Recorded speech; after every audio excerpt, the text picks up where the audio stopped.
Puji Tuhan, Shalom teman-teman yang terkasih. Kali ini kita belajar bersama-sama tentang kebenaran firman Allah.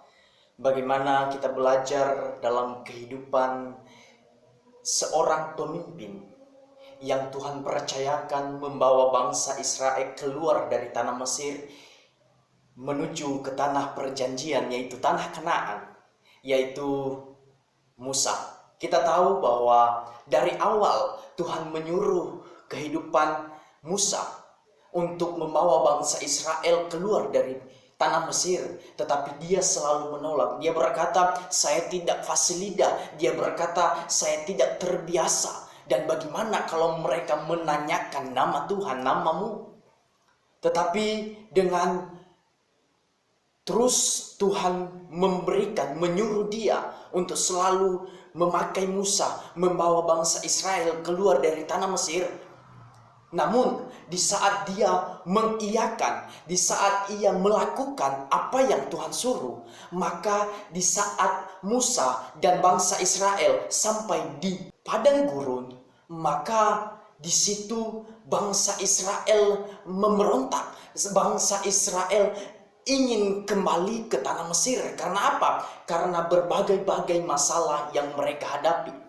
Mereka berkata, apakah tujuan Tuhan membawa kami keluar dari tanah Mesir hanya karena membinasakan kami di tempat ini, hanya karena ingin membunuh kami di padang gurun ini? Tetapi saat mereka memberontak,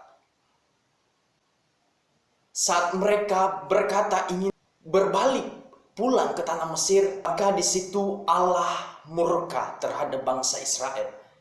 Allah begitu marah terhadap bangsa Israel karena keberontakan mereka, karena menyalahkan Tuhan, dan karena mereka kurang percaya dan tidak percaya akan penyertaan Tuhan.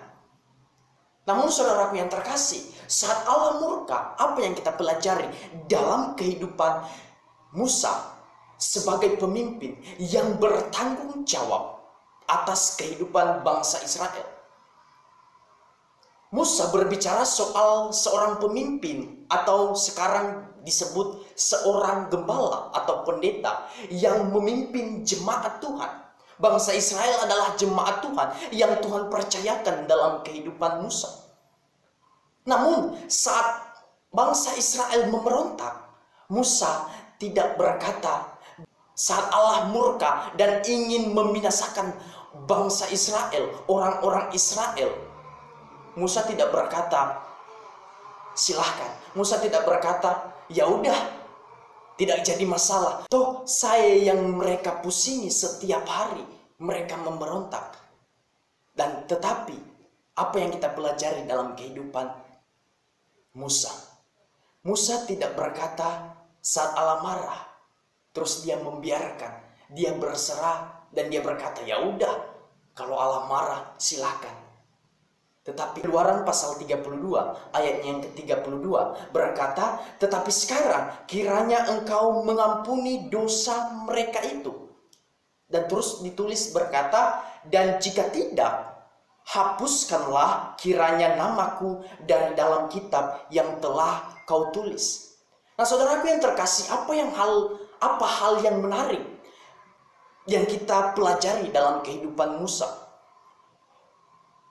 Saat Allah murka ingin membinasakan bangsa Israel, dia selalu memohon kepada Allah. Dia selalu meminta kepada Allah supaya Allah mengampuni mereka. Karena dia bertanggung jawab atas kehidupan bangsa-bangsa Israel. Itu soalnya saudaraku yang terkasih, apa yang Tuhan percayakan dalam kehidupan kita, memimpin bangsa, memimpin jemaat, atau kita yang bukan sebagai gembala, kita dipercayakan untuk mengerjakan sesuatu hal, melakukan sesuatu hal, dalam hal apapun, mari jadilah orang yang bertanggung jawab. Bukan sekedar memulai, tetapi mari kita memulai pastikan kita harus mengakhiri. Ini yang Musa lakukan. Dia sudah memulai mengambil keputusan membawa bangsa Israel keluar dari tanah Mesir. Tetapi dia tidak diam. Dia tidak membiarkan saja. Dia bertanggung jawab sampai membawa bangsa Israel ke tanah perjanjian, yaitu tanah Kanaan. Itu saatnya saat Musa memohon pengampunan kepada Allah. Karena melihat perbuatan, karena melihat kelakuan Musa, maka Allah bermurah hati. Allah mengampuni bangsa Israel. Itu saja saudaraku yang terkasih, mari kita yang ada dimanapun dan apapun yang Tuhan percayakan, mari jadi orang-orang yang bertanggung jawab di hadapan Tuhan. Puji Tuhan, Tuhan Yesus memberkati.